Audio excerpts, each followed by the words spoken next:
वालेकुम students, welcome back to the third lecture of composition and communication skills. First lecture में हमने communication की types discuss की थी। सेकंड लेक्चर में हमने डिटेल में प्रोसेस ऑफ कम्युनिकेशन को डिस्कस किया एंड थर्ड लेक्चर में हम बैरियर्स ऑफ कम्युनिकेशन को डिस्कस करेंगे।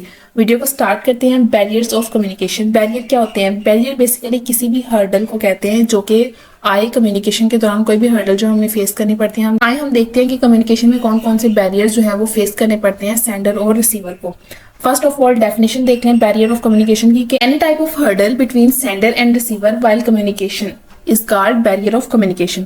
फर्स्ट बैरियर क्या आ जाता है कि ऑर्गेनाइजेशनल बैरियर आता है। Organisational barrier, these barrier arise when duties and lines of authority are not clearly defined. Various type of organisational barriers are. अगर आपको किसी ऑर्गेनाइजेशन की पॉलिसी, उसकी रूल्स रेगुलेशन, उसकी फैसिलिटीज, उसके स्टेटस एंड पोजीशन के बारे में नहीं पता तो आप उसके बारे में कम्युनिकेट नहीं कर सकते। अगर आप न्यू एम्प्लॉय हैं तो आपको किसी भी टॉपिक पे डिस्कस करने के लिए पहले उन सारी चीजों को जानना आपके लिए जरूरी है। अगर ये सारा नॉलेज नहीं होता आपके पास तो आपके लिए organisation barrier in communication create होते हैं। सेकेंड आ जाता है साइकोलॉजिकल बैरियर। अगर आप किसी से बात कर रहे हैं, ठीक है, ये बेसिक ज्यादा आता है साइकोलॉजिकल बैरियर। एक टीचर अगर स्टूडेंट से बात कर रही है और कोई ऐसा स्टूडेंट जो कि कह लें कि पढ़ने में थोड़ा पढ़ाई में वीक है, तो पुअर प्रोनाउंसिएशन है उसकी, उसे अपने जो भी उसने याद किया उसे वो सही तरह प्रोनाउंस करने नहीं आ रहा। कंफ्यूज्ड थिंकिंग क्या है कि मैं सही पढ़ भी रहा हूँ या गलत सुना रहा हूँ। फियर एंड एंग्जाइटी है कि अगर गलत हो गया टीचर क्या होगा, परेशान होता है बोलूं या ना बोलूं। Lack of interest and listening, या अगर आपके सामने वाला जो रिसीवर है उसका इंटरेस्ट नहीं है आपकी बात में। ये साइकोलॉजिकल बैरियर है जो सेंडर और रिसीवर में आ सकता है। थर्ड पे हमारे पास रहते हैं physical barrier. A communication is a two way process, one way नहीं है कम्युनिकेशन, टू वे। अगर सेंडर है तो रिसीवर है।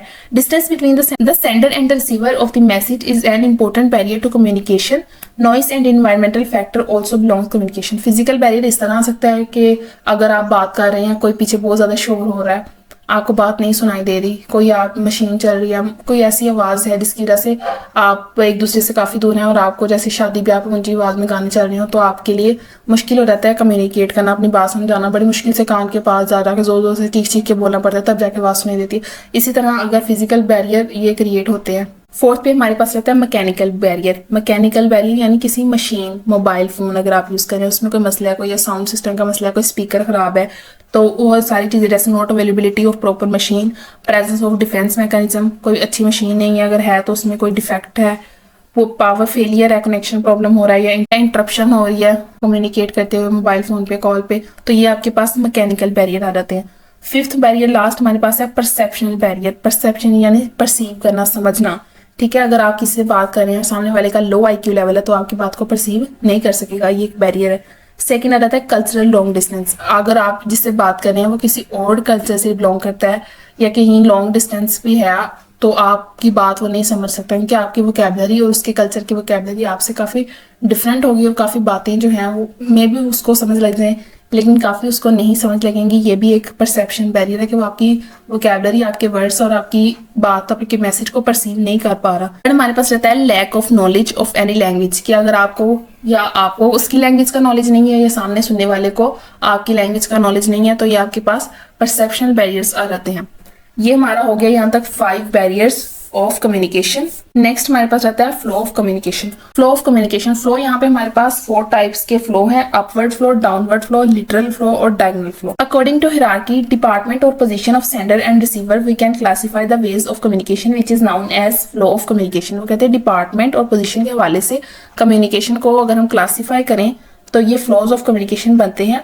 Information flows in an organisation both formally और इनफॉर्मली। किसी ऑर्गेनाइजेशन में इन्फॉर्मेशन जो है वो फॉर्मली भी फ्लो करती है, इनफॉर्मली भी। अगर आपने बॉस से बात करनी है तो फॉर्मली, अगर आपने अपने साथ अदर वर्कर्स जो हैं उनके साथ बात करनी है वो थोड़ी इनफॉर्मल भी हो सकती है। वो कहते हैं किसी ऑर्गेनाइजेशन में बात दोनों तरह होती है, फॉर्मल भी होती है कम्युनिकेशन और इनफॉर्मल भी होती है। Formal communication follows the official hierarchy, it also follows through a proper channel. अगर फॉर्मल कम्युनिकेशन करनी है यानी बॉस के थ्रू, वो एक प्रॉपर एक चैनल या प्रॉपर एक सिस्टमैटिक प्रोसेस के थ्रू वो कम्युनिकेशन होती है। फर्स्ट फ्लो देखें, upward flow of communication. Communication which flows towards higher level in an institute और any organisation is known as upward flow of communication.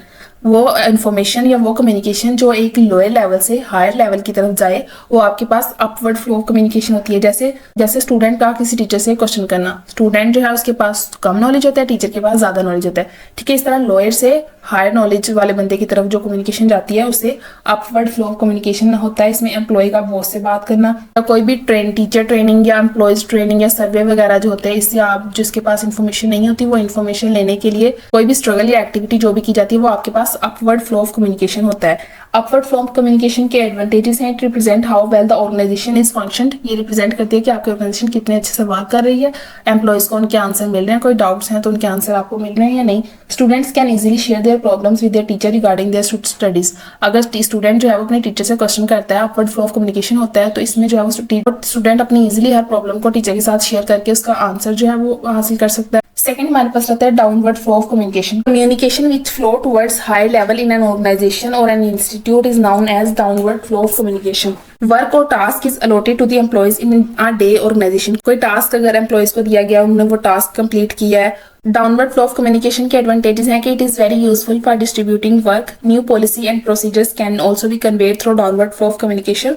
जब डाउनवर्ड फ्लो ऑफ कम्युनिकेशन होती है, student जो है वो कोई वर्क करते हैं, मिलकर प्रोजेक्ट करते हैं, तो वो डिस्ट्रीब्यूट कर लेते हैं वर्क को। It is useful to give instruction about what to do and how to do. It is used to train employees in performing their jobs. It is also helpful to motivate employees to improve their performance. Upward flow of communication, downward flow of communication, और इसके बाद हमारे पास आता है effective flow of communication. Effective flow of communication कैसा होता है कि it should be well informed and complete flow of communication. Well informed और complete flow of communication, it should be short, used very simple language, बहुत छोटा सा और simple सी language use की हो। Encourage feedback through upward communication, encourage किया जाए feedback के लिए through upward communication. Effective flow of communication के मोड्स आपके पास बुक हो सकती है, पोस्टर हो सकते हैं, बुलेटिन्स, ईमेल्स, एनुअल रिपोर्ट्स वगैरह, ये सारे आपके पास मोड्स हैं। फोर्थ पे हमारे पास रहता है lateral flow of communication. The communication that take place in same level of hierarchy is known as lateral flow of communication. जो सेम लेवल में बातचीत हो रही हो, सेम लेवल के लोग बैठे हो सारे, वो लिटरल फ्लो ऑफ कम्युनिकेशन होती है। Peers and equivalent employees share and discuss knowledge with each other. This communication may be informal. Informal हो सकती है, कोई क्लास में एक ही क्लास के तमाम बच्चे बैठ के ग्रुप डिस्कशन कर रहे हैं, वो सारे सेम लेवल के हैं, सेम क्लास से, सेम डिग्री, सेम डिपार्टमेंट के हैं, तो वो क्या है, lateral flow of communication. Employees at the same sanitary level, same level के सारे एम्प्लॉयज इकट्ठे बैठ के कुछ डिस्कस कर रहे हैं, वो भी आपके पास क्या है, लिटरल फ्लो ऑफ कम्युनिकेशन है। लास्ट फिफ्थ पे हमारे पास रहता है diagonal flow of communication. The communication that take place between different level of hierarchy and between different department in same organisation is called diagonal flow of communication. वो कहते हैं same organisation में different department के students मिलके किसी बात को discuss कर रहे हैं, ठीक है। जैसे इसी तरह अगर आप यूनिवर्सिटी की एग्जांपल देने तो आप कह लेंगे 10 बच्चे इंग्लिश डिपार्टमेंट के, 10 मैथ के, 10 फिजिक्स के, 10 केमिस्ट्री के, उन्हें इकट्ठा बिठा के वो डिस्कस करें कुछ, वो डायगोनल फ्लो ऑफ कम्युनिकेशन है। बच्चे देखें, अपवर्ड फ्लो ऑफ कम्युनिकेशन और डाउनवर्ड फ्लो ऑफ कम्युनिकेशन ये दोनों एक दूसरे के ऑपोजिट है। इसी तरह लेटरल जो है वो सेम लेवल के स्टूडेंट्स इकट्ठे बैठ के कुछ डिस्कस कर रहे हैं, और डायगोनल फ्लो ऑफ कम्युनिकेशन वो सेम ऑर्गेनाइजेशन में है लेकिन लेवल्स उनके डिफरेंट हों, तो आपके पास डायगोनल फ्लो ऑफ कम्युनिकेशन रहता है। और इफेक्टिव फ्लो ऑफ कम्युनिकेशन में 3 से 4 पॉइंट हैं कि इफेक्टिव फ्लो ऑफ कम्युनिकेशन कैसी हो सकती है, अगर वो ईजी हो, अगर वो शॉर्ट हो, कंप्लीट फ्लो ऑफ कम्युनिकेशन हो, ये मोड्स का इस्तेमाल हो, ये सारे आपने पढ़े हैं। तो यहाँ तक हमारे 2 टॉपिक्स क्लियर होते हैं। इंशाल्लाह 4th लेक्चर में हम प्रेजेंटेशन स्किल्स और फ्लॉस इन प्रेजेंटेशन को डिस्कस करेंगे। Stay tuned for further lectures. फिर मिलते हैं नेक्स्ट किसी अच्छी सी वीडियो में, तब तक के लिए अपना बहुत ख्याल रखिएगा। अल्लाह हाफिज़।